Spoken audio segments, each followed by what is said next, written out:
नमस्कार दोस्तों, स्वागत है आपको आदर्श एजुकेशन में। तो आइए आपके लिए 2024 के लिए महत्वपूर्ण ऑब्जेक्टिव प्रश्नों को लाए हैं, जो कि फिजिक्स का चैप्टर 1 का है। तो देखते हैं प्रश्न की ओर क्या है।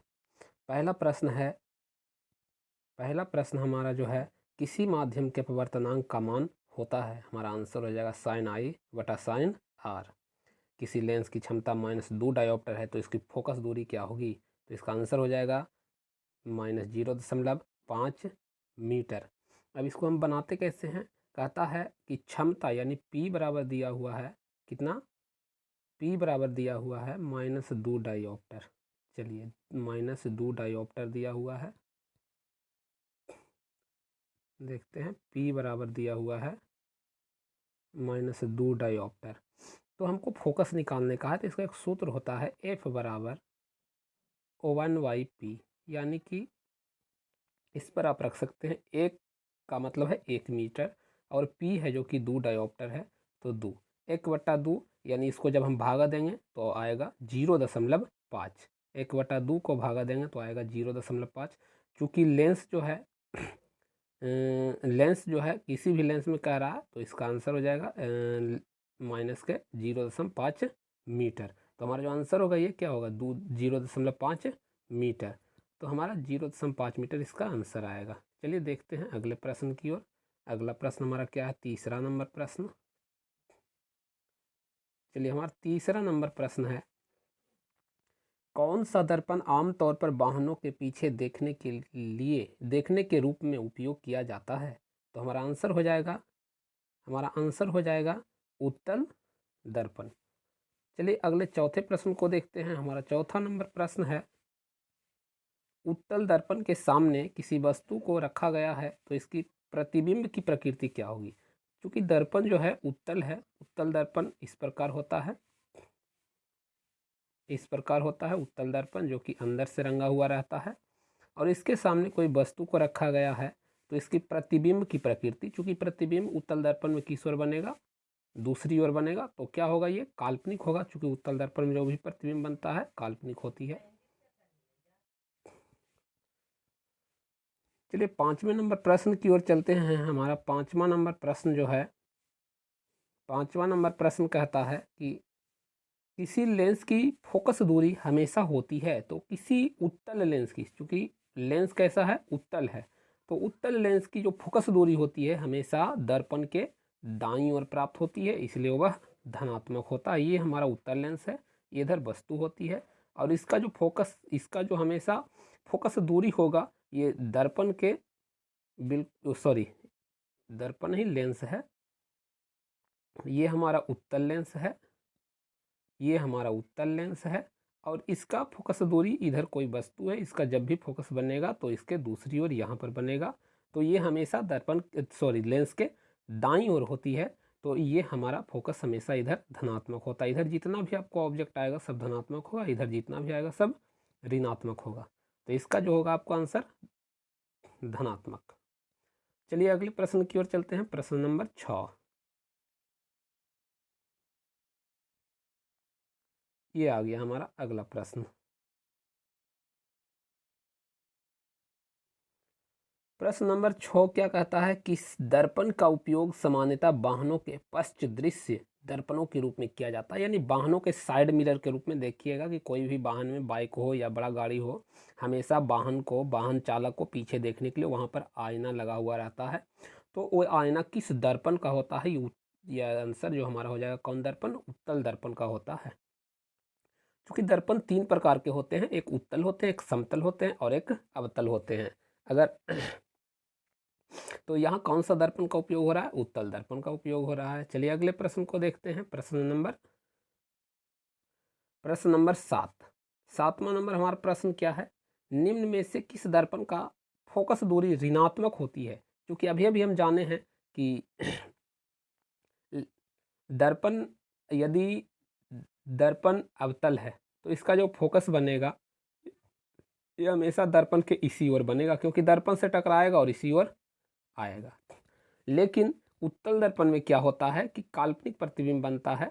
उत्तल दर्पण में क्या होता है? काल्पनिक प्रतिबिंब बनता है। वस्तु तो इधर रहता है, लेकिन दर्पण से टकराने के बाद ये ऊपर की ओर मुड़ जाता है, लेकिन लगता है ऐसा कि ये फोकस से आ रहा है नीचे से, यानी इस साइड इसका फोकस बन जाता है, जिससे ये धनात्मक होती है। तो हम देखते हैं कि अगर वस्तु अवतल रहेगा तो ऋणात्मक होगा, उत्तल रहेगा तो धनात्मक होगा। तो हमारा वस्तु जो है कौन सा है, अवतल है या उत्तल है? तो हमारा वस्तु जो है दर्पण की फोकस दूरी किस दर्पण की फोकस दूरी, चूंकि दर्पण ही पूछा जा रहा है, किस दर्पण की फोकस दूरी ऋणात्मक होती है, तो हमारा आंसर क्या हो जाएगा, कौन दर्पण की फोकस दूरी ऋणात्मक होगा, अवतल दर्पण की। चलिए अगले नंबर प्रश्न को देखते हैं। प्रश्न नंबर 8।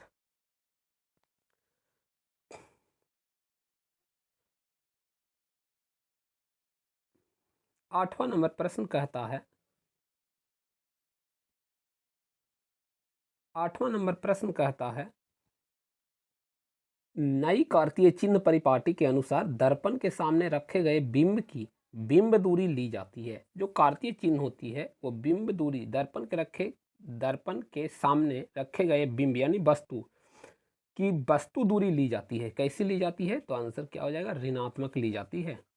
किसी लेंस द्वारा उत्पन्न आवर्धन का एसआई मात्रक क्या होता है, तो चूंकि हम जानते हैं कि आवर्धन का एसआई मात्रक होता है उसका कोई मात्रक ही नहीं होता है, यानी वह मात्रक विहीन होता है आवर्धन। इसलिए किसी लेंस की आवर्धन पूछ दिया जाए तो वे मात्रक विहीन होते हैं।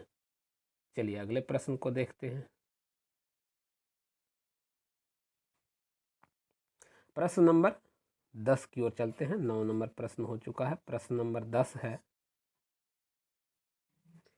प्रश्न नंबर 10 है, निम्न में से किस लेंस की फोकस दूरी धनात्मक होती है, तो हमारा आंसर हो जाएगा उत्तल लेंस। चलिए अगले प्रश्न की ओर चलते हैं। हमारा अगला प्रश्न है प्रश्न नंबर 11। 11 प्रश्न में हम चलते हैं, देखते हैं। कहता है निर्वात में प्रकाश की चाल कितनी होती है, तो हमारा आंसर हो जाएगा 3 × 10⁸ मीटर प्रति सेकंड। हमारा प्रश्न नंबर 12 है, निम्नलिखित प्रकाश के रंगों में से किस रंग का अपवर्तनांक न्यूनतम है, हमारा आंसर हो जाएगा लाल। प्रश्न नंबर 13 को देखते हैं। प्रश्न नंबर 13 है, एक उत्तल लेंस की क्षमता 1 डायोप्टर है तो उस लेंस की फोकस दूरी है। यदि 1 डायोप्टर क्षमता है तो 100 सेंटीमीटर के बराबर है या 1 मीटर के बराबर हो सकता है, यानी कि डायोप्टर दिया हुआ है क्षमता, यानी कि दिया हुआ है आपको P बराबर, आपको दिया हुआ है P बराबर 1। तो अभी आपको हम बताए हैं P बराबर 1 बटा क्या होता है F, यानी फोकस दूरी तो निकालनी ही है, तो F इधर आ जाएगा, P नीचे आ जाएगा, यानी 1 बटा P, यानी 1 बटा 1, 1 जो होता है हमेशा 100 मीटर में होता है, ये 1 मीटर हो जाएगा, 1 मीटर 100 सेंटीमीटर के बराबर हो जाएगा। तो हम कह सकते हैं कि हमारा आंसर क्या होगा, 100 सेंटीमीटर। 14 नंबर प्रश्न, निम्नलिखित प्रकाश के रंगों में से किस रंग का अपवर्तनांक अधिकतम है, तो हमारा अपवर्तनांक जो अधिकतम होता है वो कौन रंग का होता है, बैगनी रंग का। चलिए अगले प्रश्न की ओर चलते हैं।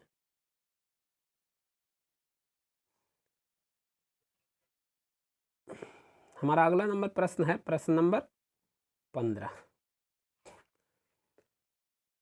पानी में डूबे एक उत्तल लेंस की फोकस दूरी हवा में इसकी फोकस दूरी की अपेक्षा क्या होती है, जो बताना है। तो हवा में जो फोकस दूरी इसको होती है पानी में डूबे की अपेक्षा ये होती है अधिक, ये क्या होती है, अधिक हो जाती है। चलिए अगले प्रश्न की ओर चलते हैं। हमारा 16वां नंबर प्रश्न है, किस दर्पण को अभिसारी दर्पण भी कहते हैं, किस दर्पण को अभिसारी दर्पण कहते हैं, तो हमारा आंसर हो जाएगा अवतल दर्पण। चलिए 17 नंबर प्रश्न है, कौन सा लेंस अपसारी लेंस कहलाता है, कौन सा लेंस अपसारी लेंस भी कहलाता है, तो हमारा आंसर हो जाएगा अवतल लेंस। प्रश्न नंबर 18, दांत विशेषज्ञ किस दर्पण का उपयोग मरीजों के दांतों को बड़ा प्रतिबिंब देखने के लिए करता है, तो हमारा इसका उत्तर जो हो जाएगा वो हो जाएगा अवतल दर्पण। चलिए इसके बाद चलते हैं अगले प्रश्न की ओर। 19 नंबर प्रश्न है, गोलीय दर्पण के परावर्तक पृष्ठ की वृत्ताकार सीमा रेखा का व्यास कहलाता है। क्या कहलाता है जो बताना है। तो हमारा आंसर हो जाएगा गोलीय दर्पण के द्वारक कहलाता है। चलिए अगले प्रश्न की ओर चलते हैं और ये हमारा अंतिम नंबर प्रश्न है। 20 नंबर प्रश्न है, यदि किसी बिंब का प्रतिबिंब का आवर्धन ऋणात्मक है तो उस प्रतिबिंब की प्रकृति क्या होगी। कहता है कि यदि वस्तु का जो प्रतिबिंब का आवर्धन है वह ऋणात्मक है तो वस्तु की प्रकृति क्या होनी चाहिए। क्योंकि जो बिंब यानी वस्तु जो है उसका प्रतिबिंब का आवर्धन जो है ऋणात्मक बता रहा है। यहाँ क्या बता रहा है, ऋणात्मक बता रहा है। तो हमारा ये वस्तु जो है, वस्तु का जो प्रकृति प्रतिबिंब का जो प्रकृति है वह आपको वास्तविक होगा और उल्टा होगा। तो ये आपको 20 प्रश्न है जो कि फिजिक्स के चैप्टर 1 का है, जिसको हम लोग दर्पण और लेंस कहते हैं। तो ध्यान रखिएगा, इससे अगले प्रश्न अभी और भी आएंगे, इसके पार्ट 2 में आएंगे। तो तब तक के लिए आपसे विदा लेते हैं। और अगर वीडियो अच्छा लगे तो लाइक करें, शेयर करें और सब्सक्राइब चैनल को अवश्य कर दें। धन्यवाद। मिलते हैं अगले वीडियो में, तब तक के लिए नमस्कार।